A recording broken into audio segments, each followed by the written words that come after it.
Hey everyone, this is Chris Osberg for Winding Road Magazine. Today we'll be doing a point of view drive on a 2001 Audi B5 RS4 Avant. These were only available in the rest of the world. They were not available in North America, but now you can import them into Canada. They only have a 15-year importation rule.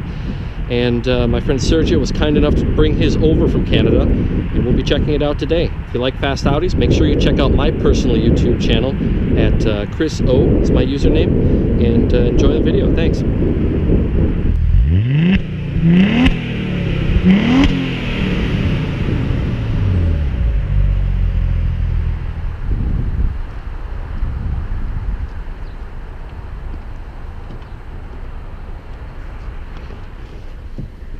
How you doing, Sergio? Good. How's it going, Chris? Good, man. Thanks for bringing the car down. This thing is absolutely stunning. My pleasure. Awesome car. Let me see if I can find the keys now. Do you have the keys? No, keys are in it. Yeah. Perfect.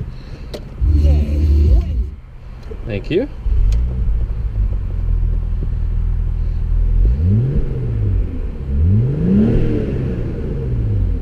Very smooth 2.7 liter twin turbo engine, 380 horsepower. It's very similar to what's in the S4 that Chris Amos drove my car a few weeks back, but it's certainly a number of improvements to make it deserve the RS badging that the car has. Yeah, definitely not a stock S4 with a chip in it. No, it's a special car indeed. So we're gonna go ahead and take this thing for a spin, and hope you enjoy the video. Thanks for watching.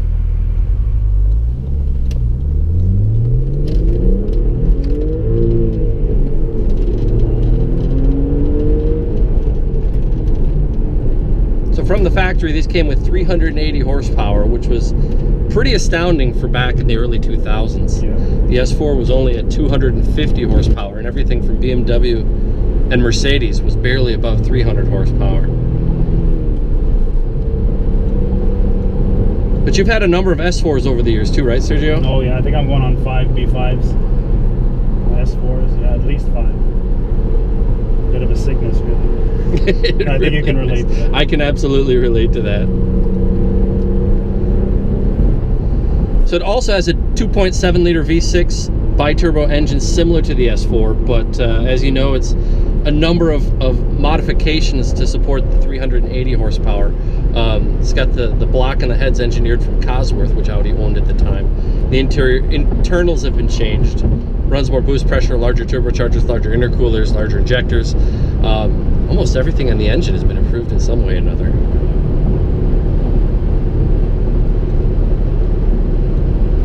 But overall, the drive is still very similar to the S4, I think, when you have it modified to the level that we've modified our cars to. I'd say so. What's your favorite thing about the RS4 versus the S4? The wide body, you just can't, big hips. It just looks nice. Absolutely, just like like a 993 Porsche Turbo. I think you can relate to that as well. Yeah, that sort of thing. It's just a timeless, rounded shape. Yeah, that too. I mean, I fell in love with these. Gosh, it would have been 15 years ago, basically, when they came out. So they're just kind of been a waiting game, and I wasn't always thinking about getting one, but there was kind of always in the back of my mind. It would be really nice to get one of those over here, especially because they're so unobtainable here in North America. How often do you run into somebody that recognizes it for what it is? Because as we saw in the beginning, you've debadged it, so it really is to normal people. It's just a station wagon. Yeah, I'd say rarely or ever. But I mean, the car has been driven so little, since I've had it. I kind of, put it up on a pedestal, which you really shouldn't do. But other projects and whatnot kind of get in the way, and I just kind of stow it away.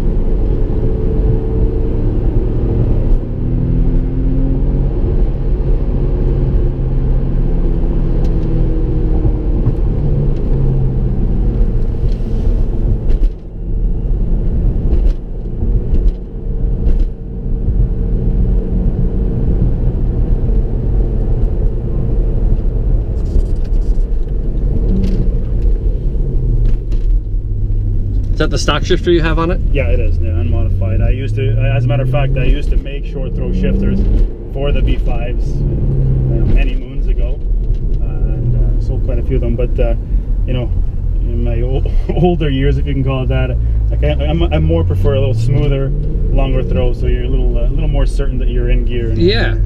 Oh, it's been a long time since I've driven one with a stock shifter, but it feels better than I remember it. Yeah, just you know, like I don't know, like everybody, you always like the short throw shifters, but I don't know, I seem to have warmed back up to the stock throws. So. And also the O&E transmission in these isn't very receptive to really fast It shifts. doesn't like to be rushed. I've always said that. Yes. Yeah, and I have crashed into second gears a few times, or ground into gear a few times. So with this, at least with this longer throw on this, I can be a little more certain that it's not going to happen.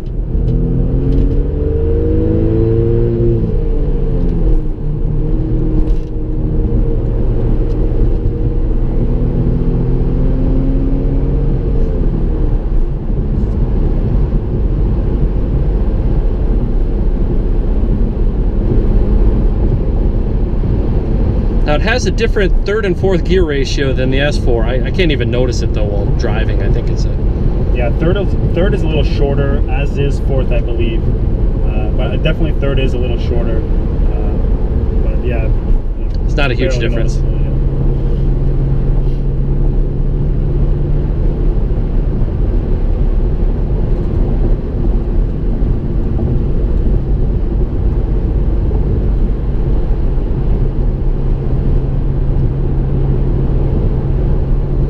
And I really like the gauges from this era too. It's very legible. Yeah. It's a very chronographic kind of, you know, everything is a legible font. It's right there in front of you. It's not very gimmicky. Yeah, basic, but it's all the info is there. I mean, oil temperature gauge. That's nice to have. Enthusiasts really like having that, you know?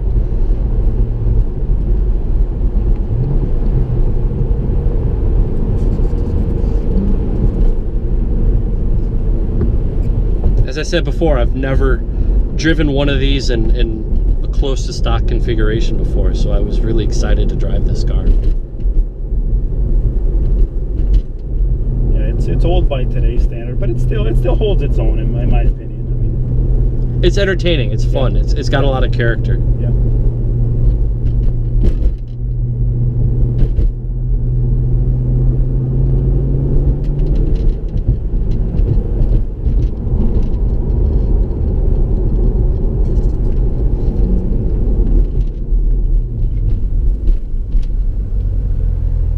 Do you have any plans for this car other than keeping it and enjoying it? Not really, no. It's I've been asked a few times, you know, what's your number? What would you sell for? And I usually tell people, don't even ask. I don't want to think about it. It's just, you know, it was quite a a venture to get it here, and a lot of people involved, and time, and just, you know, and it's always held a special place in my car heart, or heart in general. Just, sure. You know, when you're a gearhead like that, you know, like ourselves, it's, you know, inanimate objects like this kind of a whole special I totally can relate to that. I like the addition of the RNSE like I did in my car as well. Yeah, try to keep it. I wanted to keep it looking stock. I mean, I hate tacked on things. Right. But you know, it is the system was dated. What was in here, and it's kind of nice to have, you know, navigation and Bluetooth in here. We can't you know, get in trouble now for being on your phone, which is, you know, it shouldn't be anyway. So exactly. Bluetooth kind of helps to, you know, keep your hands on the wheel. So you probably can't even see with the camera, but he has integrated a digital boost pressure gauge into the mirror, which is actually really slick because it's not obtrusive. It's not a big gauge bolted to your dash. You know, it's very nicely integrated. Sergio's working on another project as well that we'd love to follow up on when he's finished. He has a B7 Audi RS4, which is the body style from about 2007, 2008 that he picked up in need of engine work. So instead of putting the 4.2 liter V8 it came with back together, he's actually putting a 2.7 liter from an S4 back into this new body style. So he's taking an older engine, putting it into a newer chassis, which is kind of the reverse of a resto mod.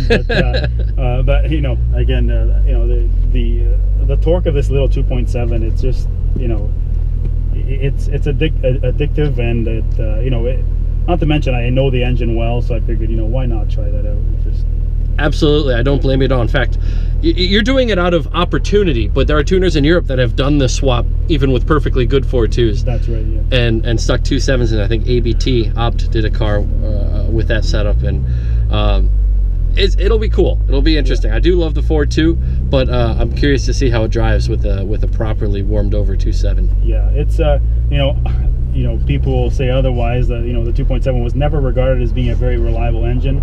Personally, I've always had good luck with them. I mean, you gotta you gotta take into consideration it's a much more complex than your normally aspirated engine. But in the long term, I think if I were to keep the car several years, it would be a more reliable powertrain than an aging 4.2 liter with the known issues that they have that are less small bolt-on parts and more things like worn out blocks and whatnot, right? So. And you and I have been involved with these cars long enough that we know what the weaknesses of the 2.7 are, and there's certainly solutions in the market to address most of the problems that they have. Yeah, most of them, yeah. And that's interesting you bring that up. The European 2.7 that's in the RS4 here has improved parts for many of the areas that the 2.7 and the S4 did have issues. So the throttle body boot is a metal part on the RS4 with metal charge pipes, so that it doesn't leak as much. The turbochargers, the KO4s, are known to be more robust.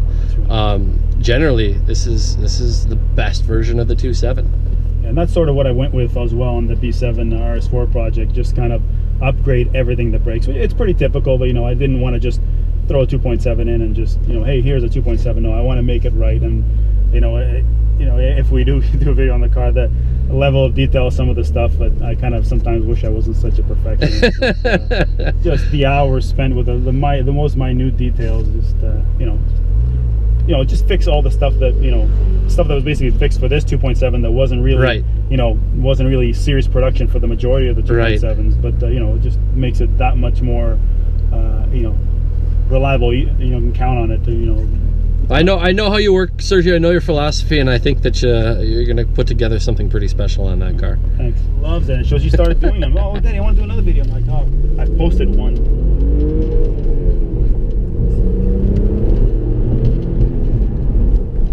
So the power band is shifted a little bit higher compared to the S4, I think, and that might be the heads and the cams. The S4, it seems, when you have it tuned to this level, a little bit more mid-range punch. Do you agree? Yeah, it could be. This tune was something I got from AMD Technic, and I don't know how aggressive it is. I mean, it's smooth for sure. Yeah, so I might play with that a little bit. So for the viewers, he has it tuned to about 440 or so horsepower from the factory 380.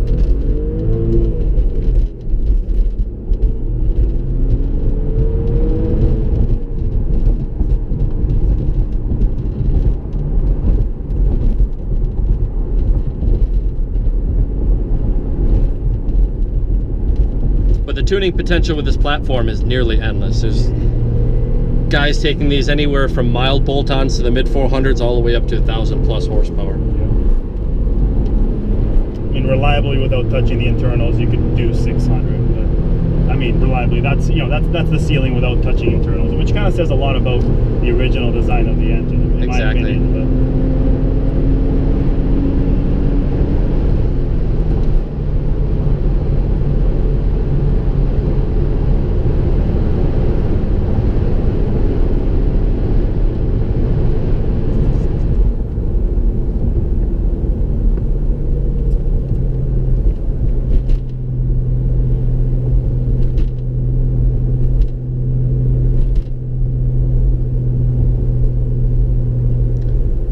Sergio, tell me about the experience when you first saw the car when you got to Italy. Oh, actually, I had my sister actually pick up the car in Italy. Oh, so you didn't go to actually pick it up? No, I never saw the car until I unloaded it off the container. Wow, that takes some dedication, my friend. Yeah, I know. I did want to get somebody that I knew personally to view the car. I mean, I couldn't have picked a better seller through all the trouble, another trouble, but all the documentation that was required. Several months after buying a car, I'm talking 6 months later, he was nothing but helpful, which I really, I didn't thank him enough for that. But it was, I see, opening the container doors, it was just like, finally. There it is. I'll tell you, I'll never forget when I bought my B5 back in 2002. I also bought it, let's say, sight unseen. I had to fly to Washington, D.C. to pick it up, and I'll never forget standing at the pickup area at the airport and watching the Nagaro blue car in the distance pull up, and this is it. It's finally here. Yeah, pretty exciting.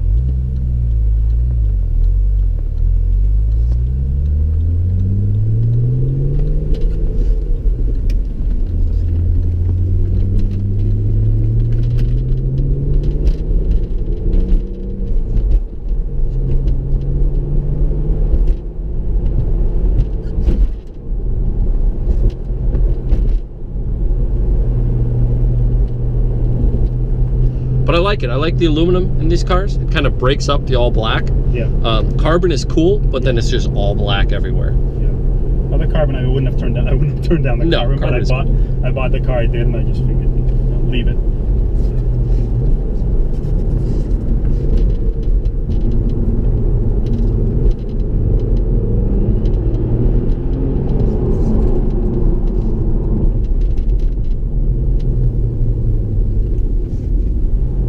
As I said, most of the touch points are very familiar. The steering feels similar. Clutch, shifter. Yeah, all very familiar. Well, what these cars did have over the regular S4, they had the wide body, they had wider wheel and tire fitment, bigger brakes, revised suspension, wider track. They actually have different mounting points for the control arms. Did these have aluminum uprights? Yes, they do have aluminum uprights. They have a dedicated engine oil cooler. They have a transmission oil cooler. Yeah. It wasn't just an appearance package. It really made this car very performance oriented.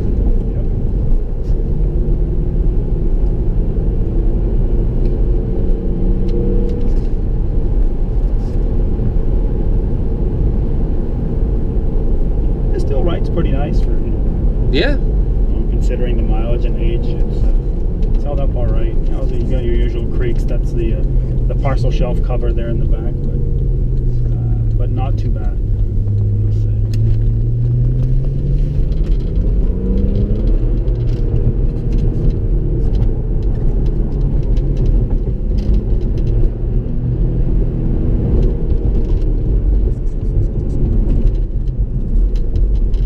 Unfortunately, it's not the best time to be doing evaluation driving, but still get a great feel for what this car is all about. And you also get the textured air leather, which you didn't get in the S4 on the steering wheel.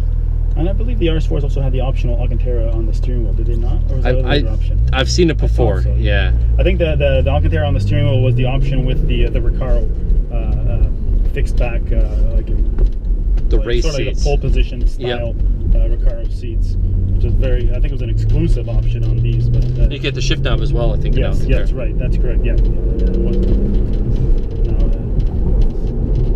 We're actually getting followed by a B6. I think I know who's driving it too. So I think somebody has spotted us in traffic who actually knows what this car is. Possible.